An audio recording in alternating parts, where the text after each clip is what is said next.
Welcome back, my friends. Today we have to discuss about the new topic from the concept of the Coulomb's law. Its name is electric field and electric field intensity. So first of all, write down the heading electric field. अब बात करते हैं electric field का basic concept. देखिए, आप लोगों ने field word पहले से भी सुन रखा होगा.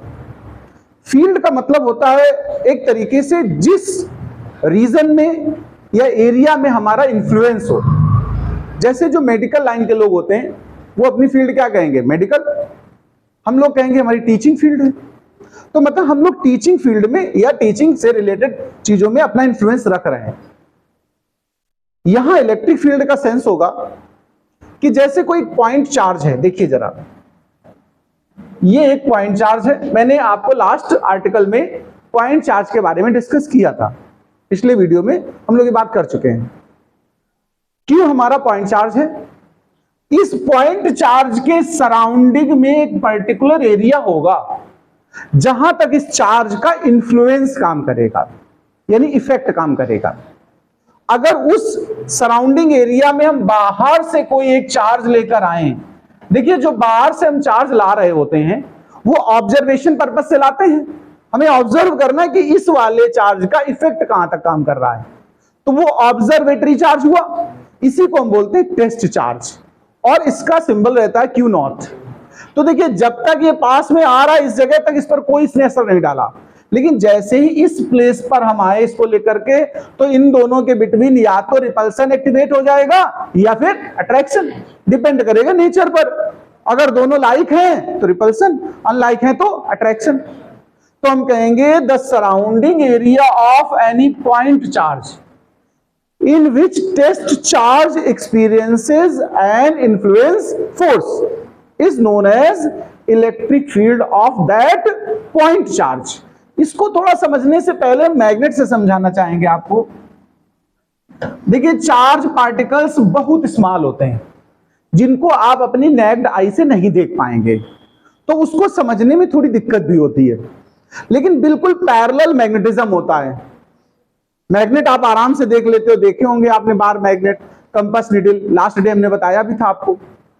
तो मैग्नेट से जब हम समझाएंगे तो पैरेलल कॉन्सेप्ट आपको इजीली समझ में आएगा. जैसे ये मैग्नेट है, इसके सराउंडिंग एक पर्टिकुलर रेंज होगी जहां तक इस मैग्नेट का इफेक्ट काम करेगा. अगर इससे बाहर कोई दूसरा मैग्नेट या मैग्नेटिक निडल रख दी जाए, ध्यान देना प्लीज, तो हम देखेंगे इस मैग्नेट का उस पर कोई इफेक्ट नहीं है. लेकिन जब इसको हम पास में ला रहे हो, जिस जगह से ये वाली निडल डिफ्लेक्ट होना स्टार्ट हो जाए, या छोटा मैग्नेट या कोई आयरन का पीस लाइए, वहां रखा है कोई फर्क नहीं पड़ता. जैसे जैसे क्लोजर लाएंगे और इस पॉइंट पर लाएंगे तो वो आयरन का पीस ऑटोमेटिक इनवर्ड इन्फ्लुएंस महसूस करता है. तो इसका मतलब हम कह सकते हैं इस मैग्नेट का इफेक्ट यहां तक काम कर रहा है. तो इस मैग्नेट का ये सराउंडिंग एरिया जहां तक उसका इन्फ्लुएंस काम करेगा उसका मैग्नेटिक फील्ड होगा. क्लियर बात? मैग्नेटिक फील्ड आपको इजीली समझ में आ रही होगी.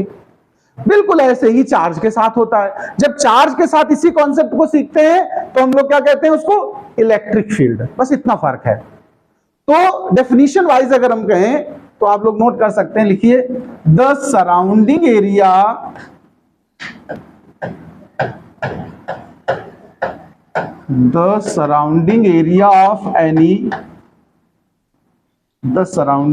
of any point charge in which test charge experiences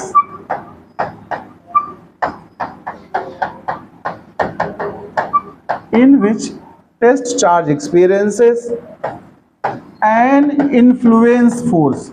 मैंने ये वर्ड यूज नहीं किया कि अट्रैक्शन या रिपल्सन, मैंने उसकी जगह कॉमन वर्ड यूज कर दिया influence. An influence force. This area is called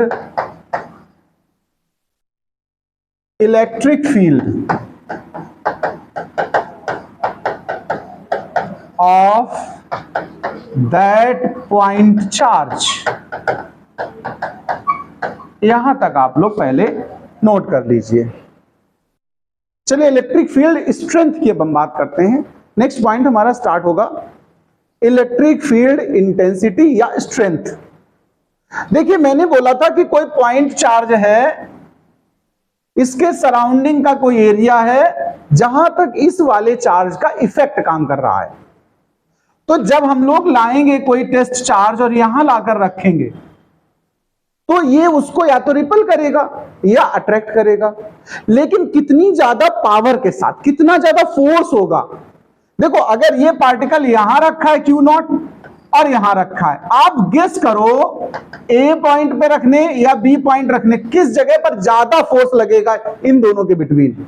इस वाले केस में ज्यादा फोर्स एक्सपीरियंस हो गया, इस वाले में जितना क्लोजर होगा उतना ज्यादा फोर्स काम करेगा कि नहीं करेगा बताओ, यानी उतना ज्यादा इंटेंस इफेक्ट हुआ। इंटेंसिटी वर्ड का मतलब क्या है, मैग्नीट्यूड वाइज ग्रेटर, वही स्ट्रेंथ भी कह सकते हो। स्ट्रेंथ तो कॉमन वर्ड है, आप लोग भी यूज करते होगे, स्ट्रेंथन योर स्टडी या कुछ और, यानी पावर, कैपेसिटी या यूं कहिए फोर्स। जितना ज्यादा फोर्स होता जाएगा उतना ही ज्यादा इलेक्ट्रिक फील्ड की इंटेंसिटी बोली जाएगी। तो जो इलेक्ट्रिक फील्ड इंटेंसिटी एक्चुअल में है, हम लोग सिंबल वाइज तो इसको ई से डिनोट करेंगे। इलेक्ट्रिक फील्ड इंटेंसिटी का सिंबल क्या रखेंगे, ई रखेंगे, और ये वास्तव में फोर्स ही है बट पर यूनिट टेस्ट चार्ज। ध्यान देना प्लीज, अगर हम टेस्ट चार्ज को 1 ले लें थोड़ी देर के लिए, यूनिट टेस्ट चार्ज 1, तो ई की वैल्यू किसके इक्वल है, देखो फोर्स ई तो बना। तो इलेक्ट्रिक फील्ड इंटेंसिटी एक्चुअल में कोई नई चीज नहीं है, वो फोर्स है एक्टिंग पर यूनिट चार्ज। तो इसको दो तरह से हम डिफाइन कर पाएंगे, ध्यान देना। पहली डेफिनेशन हम इसके अकॉर्डिंग बोलेंगे, हम कहेंगे the ratio of force experience by test charge and the magnitude of test charge at any point is known as electric field intensity of that point charge। ये इंटेंसिटी किसकी बन रही है, उस पॉइंट चार्ज की है। टेस्ट चार्ज का अपना इफेक्ट कोई नहीं काम करेगा। तो मैं कहूंगा किसी भी पॉइंट चार्ज की इलेक्ट्रिक फील्ड इंटेंसिटी टू टर्म का रेशियो है, किसका, जो टेस्ट चार्ज पे फोर्स लगेगा और जो टेस्ट चार्ज का मैग्नीट्यूड है, उनका रेशियो कर दीजिए, जो भी रिजल्ट आएगा वो क्या होगा, इलेक्ट्रिक फील्ड इंटेंसिटी होगी। In other words we can say that the force experienced by unit test charge is known as electric field intensity. तो इलेक्ट्रिक फील्ड इंटेंसिटी फोर्स है, अगर टेस्ट चार्ज का मैग्नीट्यूड है तो रेशियो के साथ लेंगे, पर यूनिट में लेना है मुझे। तो डेफिनेशन पहले इस तरह लिखेंगे, लिखिए the ratio of force acting on test charge and magnitude of test charge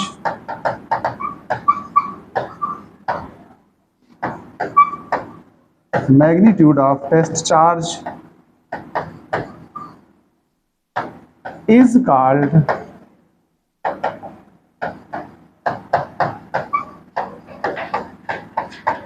electric field intensity.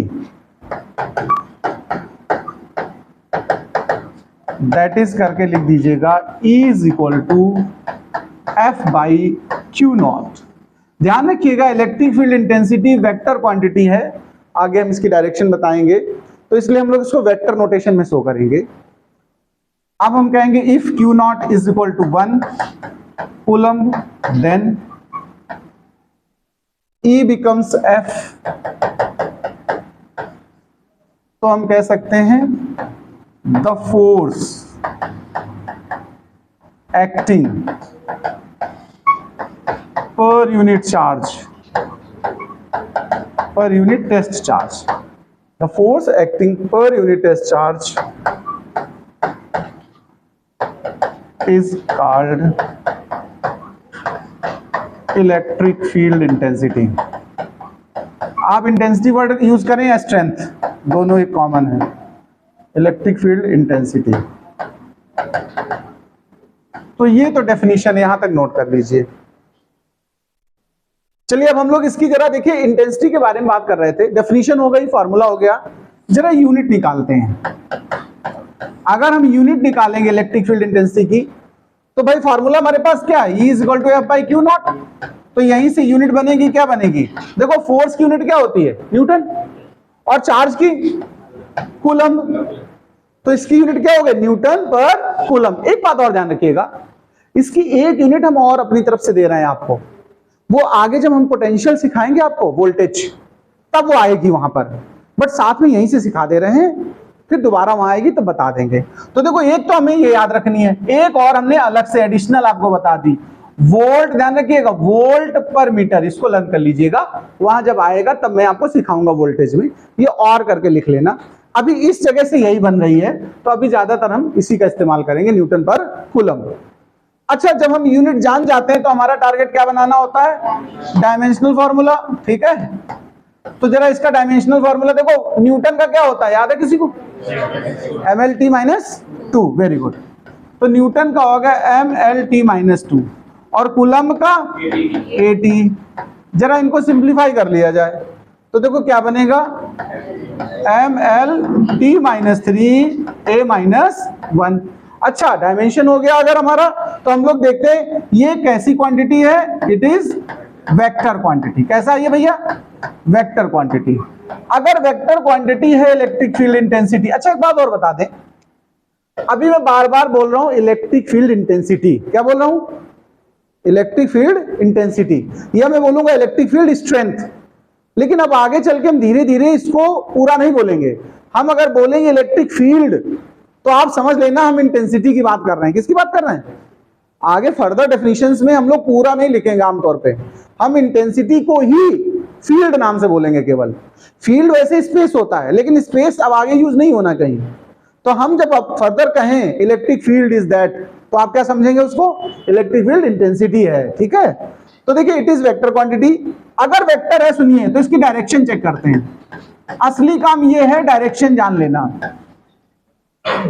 इसकी डायरेक्शन जानने का तरीका समझ लो, जो इलेक्ट्रिक फील्ड है या इलेक्ट्रिक फील्ड इंटेंसिटी है, यानी कि ये हमेशा ध्यान रखिएगा, इसकी डायरेक्शन होती है पॉजिटिव टू निगेटिव। कैसा होता है भाई, चार्ज दो तरह के होंगे ना हमारे पास, तो यहां पॉजिटिव चार्ज से निगेटिव चार्ज की तरफ, आप चार्ज और लगा लो साथ में, आप ऐसे लिख दो, from positive charge to negative charge, पूरा पूरा ऐसे लिख दो। इसका क्या मतलब है, मैं एक बार इसको डायग्राम से समझा दूं। देखिए, अगर सपोज करो मेरे पास 2 टाइप चार्जेस हैं, एक हमारे पास पॉजिटिव चार्ज है और दूसरा कोई ऑब्जेक्ट है जिस पर निगेटिव चार्ज है। हमें इलेक्ट्रिक फील्ड इंटेंसिटी की डायरेक्शन पता करनी हो इनके बिटवीन स्पेस पर, यहां पर, तो कैसी होगी फील्ड इंटेंसिटी की डायरेक्शन। तो ये पॉजिटिव है ना, मैंने यहां क्या बोला, फ्रॉम पॉजिटिव टू निगेटिव, तो मतलब क्या हुआ एरो, ये देखो इलेक्ट्रिक फील्ड का सिंबल ही हो गया, और ये एरो से उसकी डायरेक्शन बता दी। तो ये एरो किस तरफ से किस तरफ जा रहा है बताओ, फ्रॉम पॉजिटिव टू निगेटिव, मतलब समझ पाए। तो इसमें देखो 2 वर्ड हैं, फ्रॉम पॉजिटिव यानी अवे फ्रॉम द पॉजिटिव, यही तो मतलब हुआ, और टू निगेटिव मतलब टूवर्ड्स निगेटिव। फिर से बात समझना, ये शॉर्ट टर्म में हम लिख दिया, फ्रॉम पॉजिटिव टू निगेटिव, मतलब है away from the positive charge and towards the negative charge. अब चूंकि यहां पर दोनों थे तो आसान हो गया। अगर सिंगल चार्ज हो कभी, जैसे कोई ऑब्जेक्ट है यहां पर, ये पॉजिटिव चार्ज ऑब्जेक्ट है देखो, और हम यहां इस पॉइंट P पर E को बनाना चाहते हैं, यानी फील्ड की डायरेक्शन जानना चाहते हैं, तो एरो किस तरफ बनेगा बताओ, इधर को इलेक्ट्रिक फील्ड की डायरेक्शन होगी या उस तरफ को, अवे फ्रॉम, ओके। तो यहां इंटेंसिटी की डायरेक्शन हो गई इस तरफ को। सिंगल चार्ज के लिए समझा रहा हूं, वो दोनों है तब तो आप आराम से जान जाओगे। जब सिंगल हो भाई, चार्ज तो सिंगल भी पॉसिबल है कि नहीं बताओ, अकेला सिंगल चार्ज पॉसिबल है कि नहीं है, पॉजिटिव या निगेटिव। दूसरा, अगर अकेले निगेटिव ही होता हमारे पास, यहां पर देखो निगेटिव चार्ज होता और फिर इसी जगह हम डायरेक्शन ढूंढ रहे होते तो टुवर्ड द चार्ज, कैसा होता ये बात। ये डायरेक्शन में इतना चीज बढ़ा के लिख लो जरा, फटाफट नोट कर लो इतना। चलिए अब हम बात करते हैं इलेक्ट्रिक फील्ड लाइंस की। ये इलेक्ट्रिक फील्ड लाइंस क्या है, आर्टिकल तो डाल ही लीजिए पहले तो। देखो, electric field lines imaginary lines होती है, इमेजिनरी लाइंस हैं, स्मूथ लाइंस हैं, और ये लाइंस पॉजिटिव चार्ज के मूवमेंट को रिप्रेजेंट करती है। किसको, थोड़ा मैं समझाना चाहता हूं, देखो जरा। जैसे सपोज करिए एक पॉजिटिव चार्ज और एक ये निगेटिव चार्ज है, ध्यान देना प्लीज। मैं अगर आपसे कहूं तो इनके बीच कैसा फोर्स काम करेगा, आप बता पाएंगे? कैसा फोर्स काम करेगा? Attractive, right. और मैंने इसको कहीं बांध दिया, रोक दिया, जाम कर दिया पॉजिटिव निगेटिव को, क्योंकि हमें मूव कराना किसको है? पॉजिटिव को। हम motion of the positive charge cheque करना चाहते हैं। तो बताओ ये पॉजिटिव चार्ज किस तरफ मूव करते हुए जाएगा? बताओ। ऐसे ही तो जाएगा, देखो ऐसे ही तो जाएगा, इसकी तरफ अट्रैक्ट होकर। तो यानी एक लाइन इमेजिन होगी कि नहीं होगी इस तरह की? बोलो ऐसा। इसके मोशन को मैंने ट्रेस किया है पॉजिटिव चार्ज के, निगेटिव को नहीं मूव होने देना। मुझे ऐसा सोचना है, मैंने ऐसा आपको ऑप्शन दिया कि ये नहीं मूव हो रहा सपोज करो, तो इसको मूव कराना है। तो कैसे मूव करेगा? ऐसे तो करेगा। अगर यहां कुछ हिंड्रेंस है सपोज करो और ये अट्रैक्शन कर रहा है, तो हो सकता है ऐसा मूव कर जाए। अगर बीच में कोई हिंड्रेंस पैदा कर दिया जाए, कुछ कोई चीज रखी हो सपोज करो, नहीं क्रॉस कर पा रहा है, अट्रैक्शन लग रहा है, तो अगल बगल जहां से जगह होगी वहां से जा सकता है।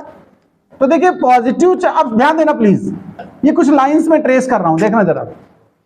ये जो लाइंस है ना, ये इमेजिनरी लाइंस है। मैंने इमेजिन किया कि इधर से जाएगा, फिर इधर से जाएगा, फिर इधर से जाएगा।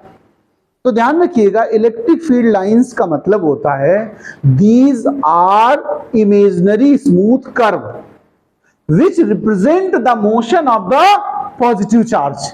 ये इसकी डेफिनेशन है। इसको आप अच्छे से जान पाएंगे जब आप मैग्नेट वाली लाइंस पे ध्यान देंगे। आपने कहीं ना कहीं मैग्नेट में ऐसे देखा होगा, डायग्राम आपने बना हुआ, ऐसे लाइंस बनी होती। किसी मैग्नेट के पास कहीं डायग्राम देखा तुमने? ऐसा जरूर देखा होगा आपने कहीं ना कहीं। ये जो लाइंस है ना, इनको बोलते हैं मैग्नेटिक फील्ड लाइंस। क्या कहते हैं? वैसे ही इलेक्ट्रिक फील्ड लाइंस है। मैंने कहा चार्ज आपने नहीं देखा, तो चार्ज की बातें थोड़ा समझने में आपको दिक्कत होगी, इसलिए मैं बार बार मैग्नेट को सामने रख रहा हूं जिससे आप थोड़ा इजीली समझ पाए। तो ये जो लाइंस है, ये मैग्नेटिक फील्ड लाइंस है। इनकी भी यही डेफिनेशन होती है, these are imaginary smooth lines which represent the direction of the magnetic field.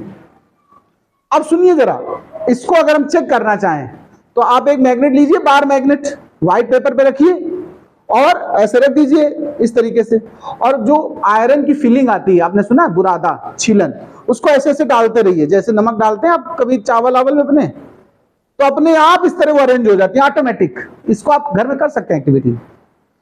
वही स्टाइल इलेक्ट्रिक के साथ है। तो देखिए इलेक्ट्रिक फील्ड लाइंस की मैं सबसे पहले डेफिनेशन लिख देता हूं, फिर हम एक एक प्रॉपर्टी पे बात करेंगे। देखो सबसे पहली लाइन में लिखिएगा, those imaginary and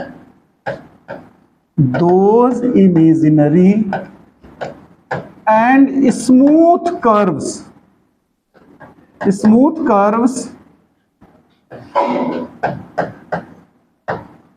which represent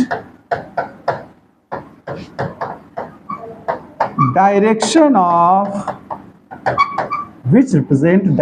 of motion of positive charge are called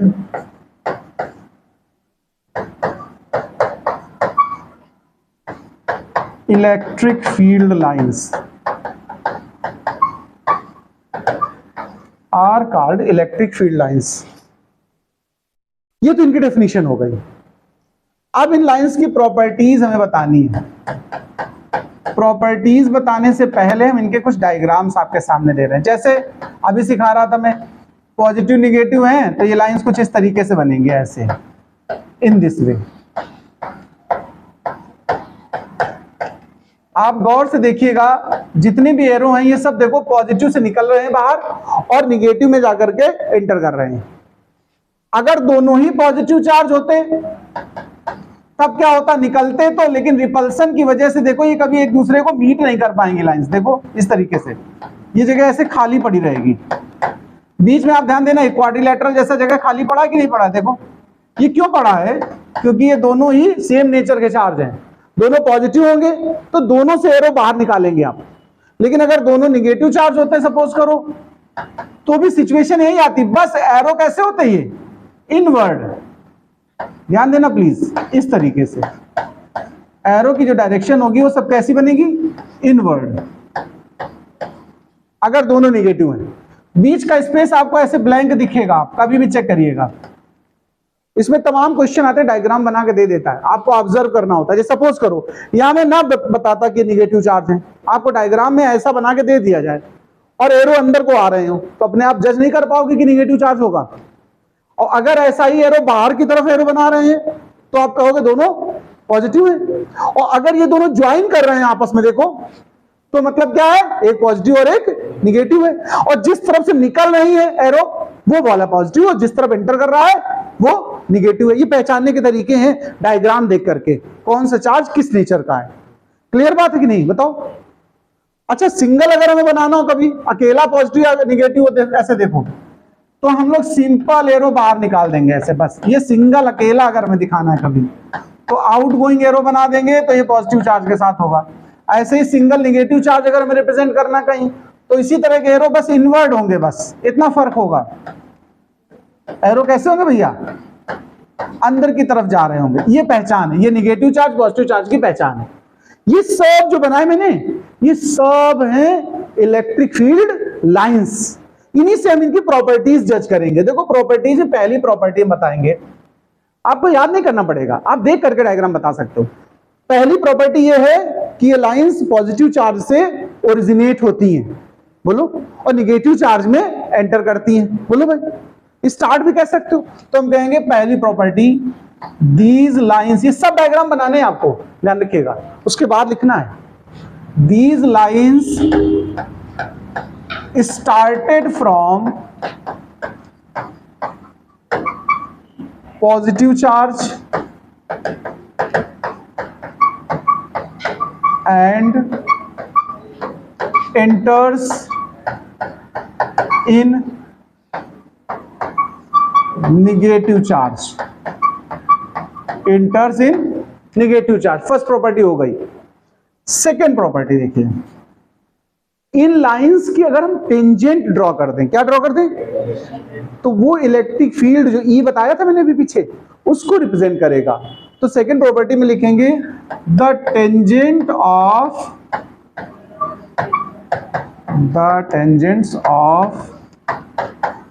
these lines, the tangents of these lines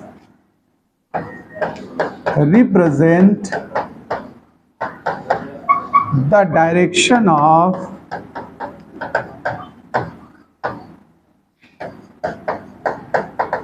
electric field। अब देखिए थर्ड प्रॉपर्टी पे आते हैं।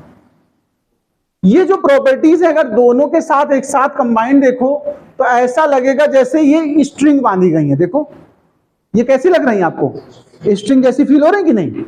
तो ये अपीयर होती हैं लाइक स्ट्रेच्ड स्ट्रिंग। कैसा अपीयर होती है, हाँ। तो थर्ड प्रॉपर्टी में आएगा these are like stretched string, these are like stretched string. सबसे इंपॉर्टेंट प्रॉपर्टी अब हम बता रहे हैं जो है, ये मोस्ट इंपॉर्टेंट प्रॉपर्टी ही है, अकेला सिंगल अलग से पूछा जाता है। ये लाइंस कभी भी आपस में इंटरसेक्ट नहीं करती हैं। क्यों नहीं करती हैं, रीजन ये भी पूछा जाता है। These lines never intersect each other, why. तो आप कहेंगे कि इफ दे डू, मान लो कर दे, सपोज करिए, तो प्रॉब्लम क्या है, जरा पहले उस पर बात करते हैं, बाद में प्रॉपर्टी लिखते हैं। सपोज करो किसी जगह पर इन दो लाइंस ने आपस में इंटरसेक्ट कर दिया, हम कहेंगे if they do then there are two tangent possible at common point। ध्यान देना प्लीज, एक ही पॉइंट पे देखो, एक ये टेंजेंट बनेगी कि नहीं बनेगी बताओ, और एक ये टेंजेंट बनेगी। क्लियर है बात। दो टेंजेंट होने का मतलब समझते हो, दो डायरेक्शन है इलेक्ट्रिक फील्ड की। इलेक्ट्रिक फील्ड की एक ही जगह पर कितनी डायरेक्शन हो गई, और दो डायरेक्शन होने का मतलब पॉजिटिव चार्ज दो डायरेक्शन में चलेगा। अब बताओ कोई पॉजिटिव चार्ज जब यहां आएगा तो इस तरफ भी जाएगा इस तरफ भी जाएगा, क्या पॉसिबल है एक साथ? एक साथ क्या पॉजिटिव चार्ज दो तरफ जा सकता है? बताओ मुझे, किसी एक ही तरफ तो जाना पसंद करेगा कि नहीं करेगा बताओ? ये पॉसिबल ही नहीं कि एक चार्ज दो डायरेक्शन फॉलो कर ले, it is impossible. So we can say that they are never intersect each other. Okay, तो अगला प्रॉपर्टी यही लिखनी है, लिखिए these lines never intersect each other. If they do, then there are two tangents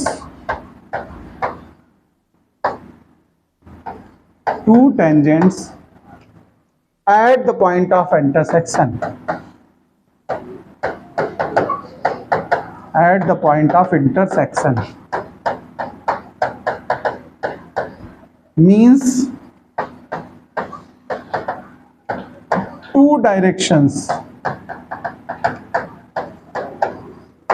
of electric field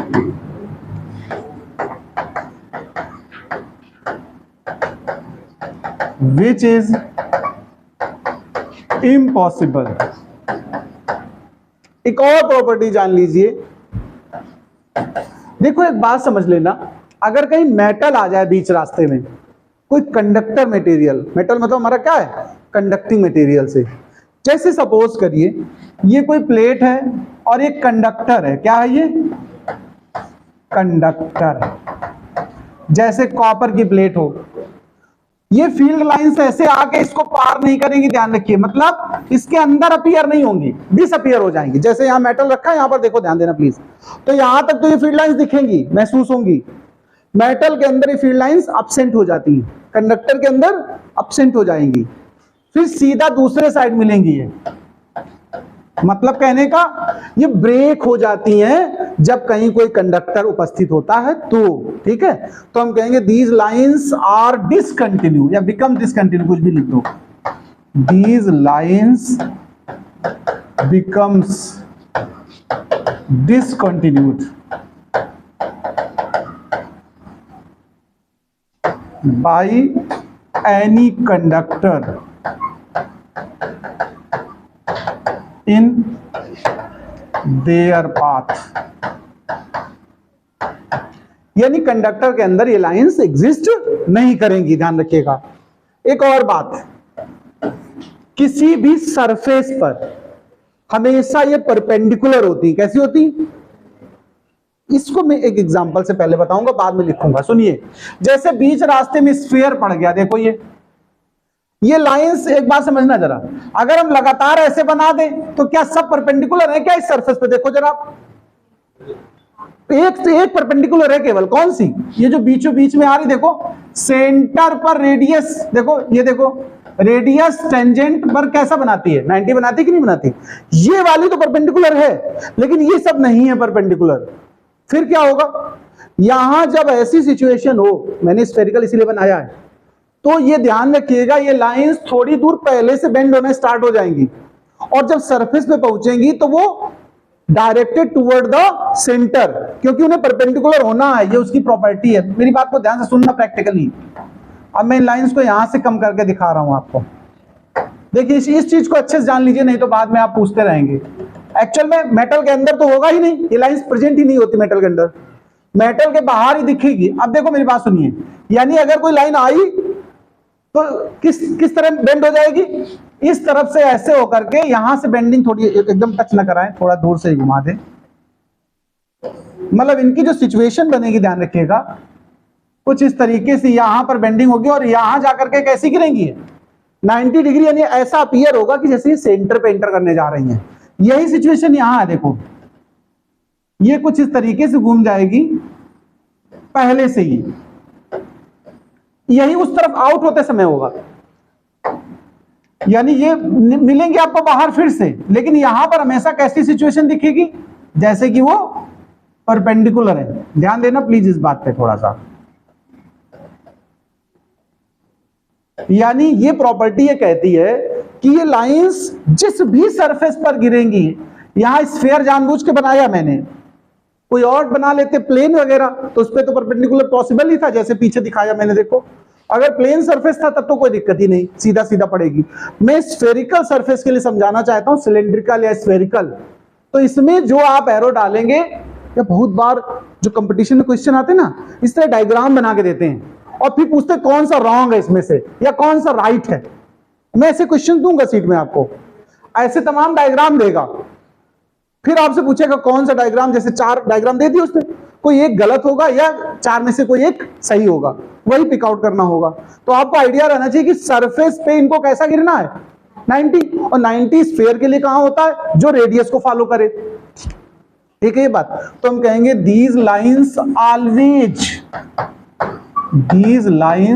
always perpendicular to any surface.